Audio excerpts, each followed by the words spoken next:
Hello guys, welcome to my channel Itihas kitchen. आज के আমি তোমাদের কাছে নিয়ে এসেছি খাসির মাংস পাতলা ঝোল। তো চলো আমরা দেখব খাসির মাংস পাতলা ঝোল খুব সহজে খুব তাড়াতাড়ি তোমাদের আজকে করে দেখাবো। চলো এবারে আমরা রান্নাটা শুরু করব। খাসির মাংস পাতলা ঝোল করতে যা যা উপকরণ আমাদের লাগবে, এখানে আমি 500 গ্রাম মটন নিয়ে নিয়েছি।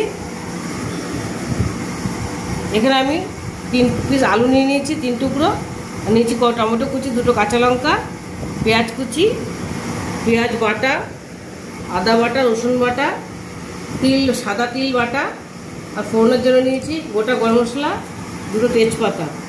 এখানে আছে জিরে গুঁড়ো, ধনের গুঁড়ো আর হলুদ গুঁড়ো, আর শুকনো লঙ্কা বেটে নিয়েছি ছিলে আমি।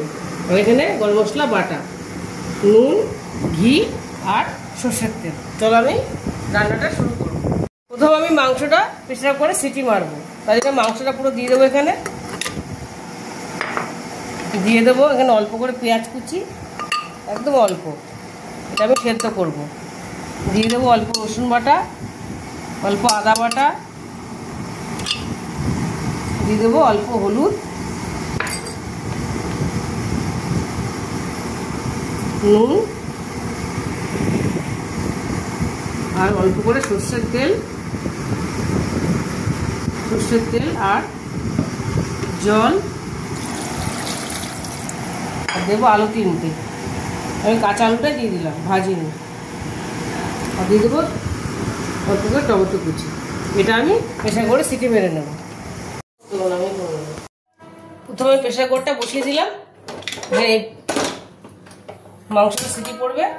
আর আরেকদিকে আমি কড়াইটা বসিয়ে দেবো মশলাটা কষানোর জন্য, তাহলে খুব তাড়াতাড়ি হয়ে যাবে।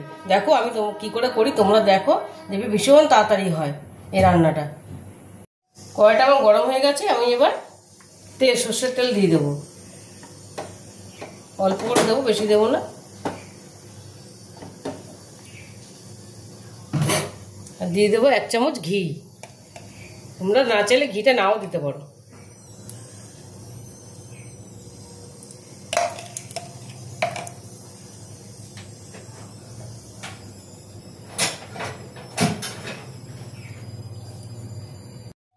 এবার আমি দিয়ে দেবো 2টো তেজপাতা আর গোটা গরম মশলাটা ফোড়নে।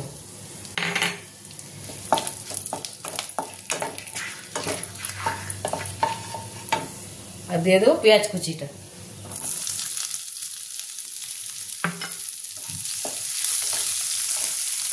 এটা আমি লাল করে ভেজে নেব।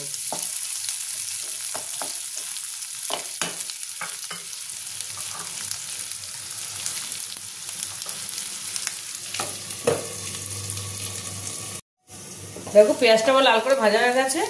এবার আমি সব মশলাগুলো দিয়ে দেবো।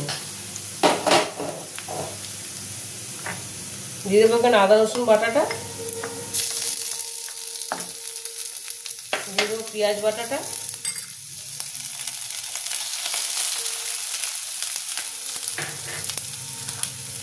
দিয়ে দেবো টমেটো কুচিটা, দিয়ে দেবো হলুদ গুঁড়ো, লঙ্কা গুঁড়ো, জিরে ধনের গুঁড়ো। লঙ্কা গুঁড়ো দিয়ে নিই, লঙ্কা বাটাটা দেবো। এবার লঙ্কাটা বেটে দিয়েছি।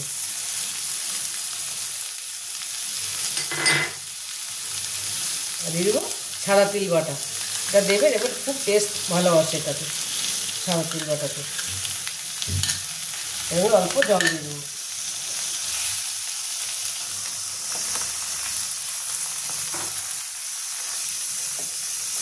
দিয়েও নুন, অল্প করে নুন দিয়ে দিই, সেদ্ধতে নুন আছে, অল্প করে নুন দিয়ে দিলাম।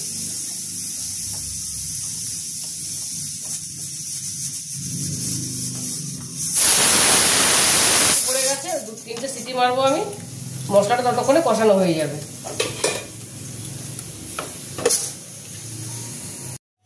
দেখো মশলাটা আমার কষা হয়েই এসছে। এবার আমি দিয়ে দেবো গোটা কাঁচা লঙ্কা 2টো, আর দিয়ে দেবো বাটা গরম মশলাটা। এটা আমি দিয়ে আরেকটুখানি কষবো, ততক্ষণে আমার প্রেশারটা নর্মাল হয়ে যাবে। তোমাদের বাড়িতে যদি হুট করে গেস্ট চলে আসে, তুমি এই রান্নাটা, এই মাটনটা করবে, দেখবে ভীষণ, এইভাবে করলে খুব তাড়াতাড়ি হয়ে যাবে। একবার করে দেখবি বাড়িতে। দেখো মশলাটা আমার কষা হয়ে গেছে, পুরোপুরি রেডি হয়েছে মশলাটা। এবার আমি মাংসটা সিটি হয়ে গেছে, নর্মাল হয়ে গেছে প্রেসার কুকারটা।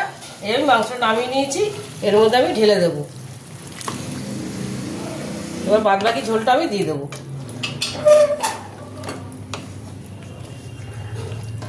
বাদ বাকি ঝোলটা আমি দিয়ে দিলাম।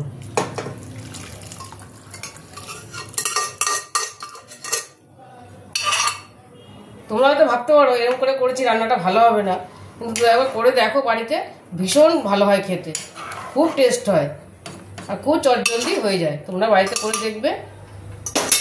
এবার এটা আমি কিছুক্ষণ ফুটতে দেবো।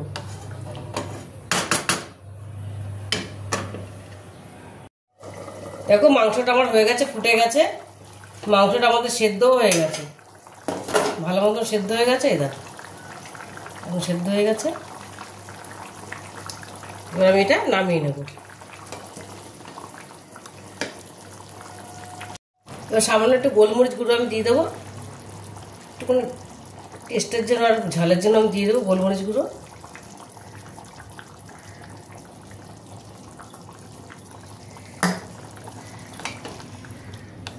মাংস আমার রেডি।